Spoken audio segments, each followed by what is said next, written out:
Здравствуйте! В эфире информационный выпуск Амшикшара. И сегодня в выпуске.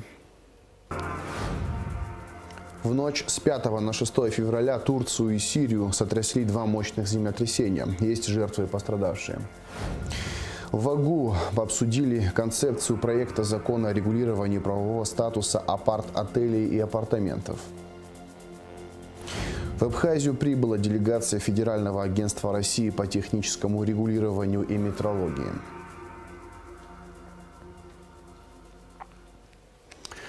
В ночь с 5 на 6 февраля на юго-востоке Турции произошло мощное землетрясение. Подземные толчки начались примерно в 4 утра. Их мощность доходила почти до 8 баллов. Эпицентр землетрясения находился неподалеку от города Газиантеп, в котором проживает 1 миллион человек. Толчки ощущались также по всему региону – на Кипре, в Ливане и Сирии. По предварительным данным, общее число жертв в Турции составляет более 1000 человек. Ранены 5385. В Сирии от землетрясения пострадали примерно 450 человек, однако число погибших неуклонно растет. Сотни людей остаются под завалами, больницы переполнены ранеными, разрушены дороги. В некоторых городах полностью обрушились жилые многоэтажные дома. В некоторых провинциях произошли взрывы на газопроводах, разрушилась историческая крепость Газиантепа. В стране объявлен самый высокий уровень тревоги. Землетрясение уже назвали одним из самых разрушительных в стране за последнее время. По информации, поступившей из Федерации абхазских культурных центров Турции, погибшая при землетрясении является матерью нашего соотечественника Октая Хапат. Его сестра и супруга госпитализированы. Подземные толчки ощутили и жители Абхазии. На кадрах, опубликованных информагентством Апснепресс, видно, как в одной из квартир в Сухуми качаются люстры. Аслан Бжаня выразил соболезнования президенту Сирии Башару Хафезу аль-Асаду в связи с землетрясением. С глубокой болью и печалью узнали о катастрофических последствиях землетрясения, произошедшего в северо-западных провинциях Сирийской Арабской Республики. В это тяжелое для вашей страны время от народа Абхазии, от себя лично хочу выразить слова сочувствия и поддержки родным и близким погибших и пожелать скорейшего выздоровления пострадавшим, говорится в соболезновании. МИД Абхазии выразила соболезнования семьям погибших при землетрясении в Турции, многочисленной абхазской диаспоре и всему турецкому народу. Также МИД направила ноту соболезнования Министерству иностранных дел и по делам соотечественников за рубежом Сирии.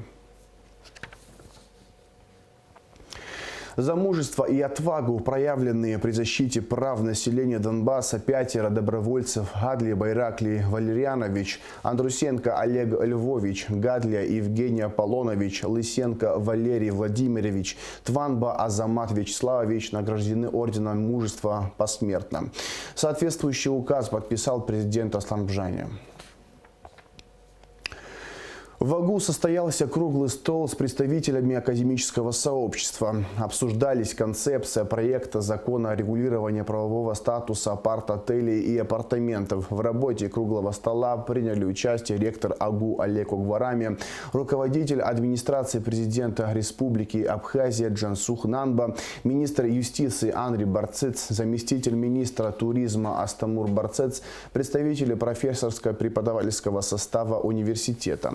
Модератором круглого стола выступил Максим Гвинжия, проректор по международным связям и экономическим вопросам АГУ, советник президента Абхазии. Разработка законопроекта обусловлена необходимостью совершенствования законодательства Республики Абхазия в области правового регулирования в новом для национальной экономики виде предпринимательской и инвестиционной деятельности. Руководитель администрации президента Джансух Нанба разъяснил, что закон должен обезопасить страну от стихийного процесса строительства и продажи апартаментов, которое может привести к неожиданным и нерешаемым проблемам в будущем. По словам Нанба, в концепции проекта закона предполагаются и серьезные защитные механизмы. Отсутствие законодательной регламентации апартаментов, апарт-отелей, видим, что возникают различные проблемы. Люди, которые уже проживают в апартаментах, различными путями пытаются узаконить статус жилой недвижимости, пытаются зарегистрироваться как-то в этих помещениях. В этой связи возникают проблемы. Для нас это очень болезненный вопрос, и мы четко хотели бы сделать первое. Разграничить два понятия. Апартаменты – это всего лишь разновидность гостиницы. Отодвинуть вопрос жилища в сторону, так как прямой связи никакой нет. Данный закон предполагает установление ряда серьезных ограничений, которые мы, естественно, будем в дальнейшем еще и обсуждать. Также хотелось бы отметить еще один очень болезненный для нас вопрос. Это право, которое позволяет получить гражданство Республики Абхазия. Это права, которые дают человеку возможность участвовать в нашей политической жизни. К этим вопросам мы тоже очень внимательно должны относиться и установить именно те нормы и правила, которые будут выгодны именно нашему государству, нашему народу. Джансух Нанба также рассказал о поручении президента Аслана Бжаня, согласно которому для владельцев апартаментов будет введен специальный сбор за владение апартаментом, который будет аккумулироваться в целевом бюджетном фонде. Средства из него могут использоваться исключительно на улучшение жилищных условий граждан Абхазии. Участники круглого стола отметили особую важность этой инициативы. На встрече обсуждались и иные аспекты деятельности в области строительства и эксплуатации апартаментов и апарт-отелей с точки зрения особенностей национальной, экономической и экологической безопасности. Была отмечена важность принятия такого закона в сжатые сроки. Руководитель администрации президента предложил провести экспертизу данного законопроекта и поддержал инициативу ректора АГУ представлять важные законопроекты на экспертизу в академическом сообществе перед их публичным обсуждением и внесением в Народное собрание. Видеозапись круглого стола с представителями академического сообщества о концепции проекта закона о регулировании правового статуса апарт-отелей и апартаментов смотрите в нашей программе в ближайшие дни. По распоряжению президента Аслана Бжаня создан республиканский штаб по борьбе с незаконной добычей криптовалют. Возглавляет штаб премьер-министр Александр Анкваб. Сотрудники центрального аппарата ведомства, городских управлений и районных отделов внутренних дел МВД Абхазии ежедневно проводят рейдовые мероприятия по выявлению незаконных подключений к электросети объектов по добыче криптовалют и контролю за ранее отключенными майнинг-фермами. Всех, кому известно о незаконной деятельности майнинг-объектов, МВД просит обращаться на телефон доверия 940 920 20 95, WhatsApp, Telegram, Мессенджер, Инстаграм или Фейсбук. В Генпрокуратуре обобщили результаты мероприятий за второе полугодие прошлого года на предмет соблюдения госорганами и должностными лицами законодательства Абхазии. За вышеуказанный период органами прокуратуры были приняты 89 мер прокурорского реагирования на выявленные нарушения при выполнении плановых проверок, из которых 61 представление, 21 предостережение, 4 административных производства. Также в ходе совещания были отмечены недочеты в работе органов прокуратуры в данном направлении деятельности. По итогам совещания генпрокурор указал территориальным прокурорам на необходимость в полной мере использовать свои полномочия, предусмотренные законом. Аслан Бжаня поздравил президента Южной Осетии Алана Гаглоева с днем рождения. Заслуживает особого внимания ваша принципиальность и готовность к решительным действиям в деле построения и укрепления южно-осетинской государственности. Позвольте пожелать вам сил и новых успехов в деле служения народу Южной Осетии, говорится в поздравлении президента. Аслан Бжаня выразил уверенность в том, что абхазо-южно-осетинские отношения в духе созидательного сотрудничества и впредь будут развиваться и расширяться на основе принципов братского взаимопонимания. Госкомитет по стандартам, потребительскому и техническому надзору наращивает связи с российскими коллегами. В Абхазию прибыла делегация Росстандарта во главе с руководителем Федерального агентства по техническому регулированию и метрологии Антоном Шилаевым. На совещании с участием делегации из России и руководства Госстандарта Абхазии обсуждались перспективы взаимодействия. О чем шла речь и каковы намеченные планы в материале Асиды Малия. Тесное экономическое взаимодействие Абхазии и России в сфере торговли требует повышения уровня сотрудничества, в особенности в рамках гармонизации стандартов качества. Потому очень важно наладить работу между ведомствами в области стандартизации, оценки соответствия и метрологии. Главы ведомств обсудили свое видение достижения поставленных задач. Позвольте мне приветствовать от лица руководства, правительства, вас лично, всю делегацию. Спасибо, что приехали.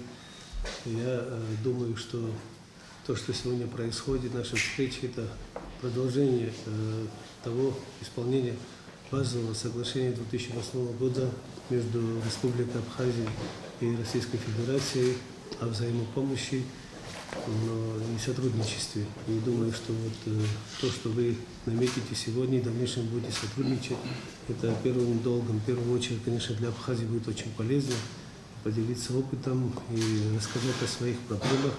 Между Россией и Абхазией взаимодействие в области технического регулирования налаживается с 2011 года, когда была подписана программа социально-экономического развития Абхазии и намечены конкретные мероприятия в области гармонизации законодательства. А в конце 2022 года Госкомитет по стандартам, потребительскому и техническому надзору Абхазии и Росстандарт подписали меморандум о взаимодействии, ключевыми направлениями которого является создание единой инфраструктуры качества. Данная встреча позволила более детально обсудить рабочие планы. Наша задача, с одной стороны, обеспечить бизнесу, как абхазскому, так и российскому, беспрепятственное взаимодействие, беспрепятственные поставки, как с точки зрения услуг, так и с точки зрения товаров, так, чтобы качество и безопасность были соблюдены, но при этом излишних, ненужных барьеров не создавалось. Со своей стороны, в ближайшее время, в ближайшие недели предоставим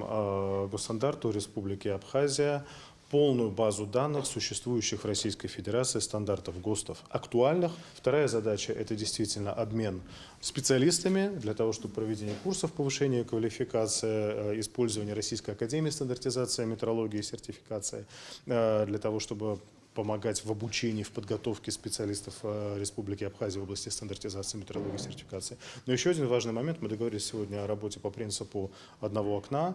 Наше подведомственное учреждение, находящееся в Краснодарском крае, Краснодарский центр стандартизации и метрологии, будет выступать в качестве такого одного окна. И на все технические вопросы, которые могут возникать в отношении поставок тех или иных видов продукции, либо обеспечения единства измерений, либо об испытаниях, они будут эту информацию принимать и дальше. Председатель Госкомитета по стандартам, потребительскому и техническому надзору Нарсу Сангулия в свою очередь отметил то, насколько важен шаг в создании базы стандартов на товары, представленные на экспорт. Для Абхазии это очень важно, так как бизнес растет, производство растет, торговые отношения у нас с Россией тоже растут, товарооборот, и это все необходимо.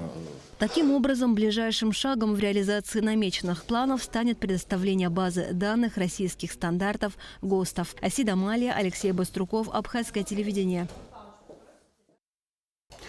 С делегацией Росстандарта встретился премьер-министр Александр Анкваб. Во встрече также принимали участие первый вице-премьер-министр сельского хозяйства Беслан Джопо, председатель Госкомитета по стандартам, потребительскому и техническому надзору Нарсу Сангулия, торговый представитель России в Абхазии Залина Кабесова. Главы абхазского и российского ведомства по стандартизации проинформировали Александра Анкваба о том, что провели межведомственные переговоры, наметили срочные и среднесрочные планы мероприятий по наращиванию сотрудничества. Александр Анкваб поблагодарил Антона Шилаева и сотрудников Росстандарта за рабочий визит. Он отметил, что ведомственные отношения полезны и взаимовыгодны. Благодаря нашей общей слаженной работе в конечном итоге должен возрасти торгово-экономический оборот между Абхазией и Россией, заключил премьер-министр. Достигнута договоренность о подписании в текущем году соглашения о сотрудничестве между МИД Абхазии и Ассамблеей народов Евразии. Как сообщает медиацентр МИД, главная цель соглашения – расширение и укрепление всесторонних гуманитарных и деловых связей между суверенной Абхазией и странами евразийского пространства. Планируется создание рабочих групп по отраслевым и страновым направлениям сотрудничества. После подписания соглашения МИД Абхазии ожидает дополнительной активизации диалога со странами региона.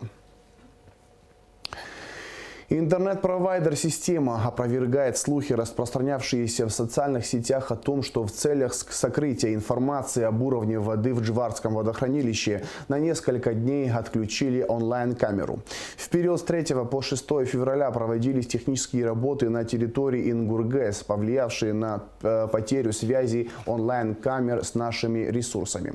В это время многими информационными ресурсами социальных сетей был осуществлен вброс провокационной информации о намерениях сокрытия данных об уровне воды в водохранилище путем отключения онлайн-камер.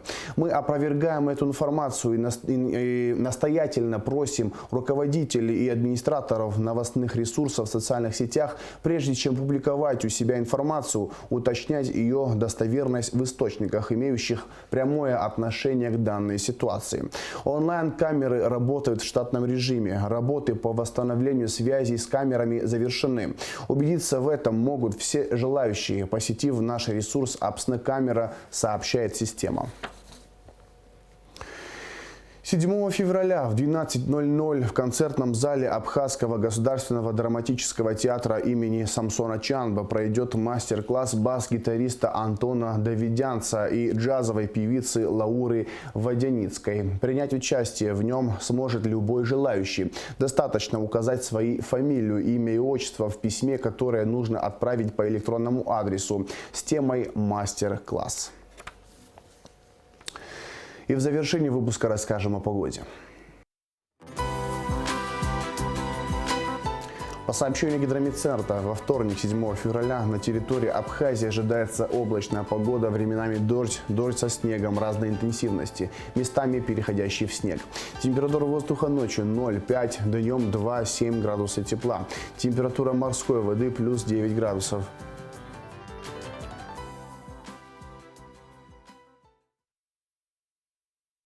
На этом информационный выпуск Амшукшара подошел к концу. Всего хорошего. До свидания.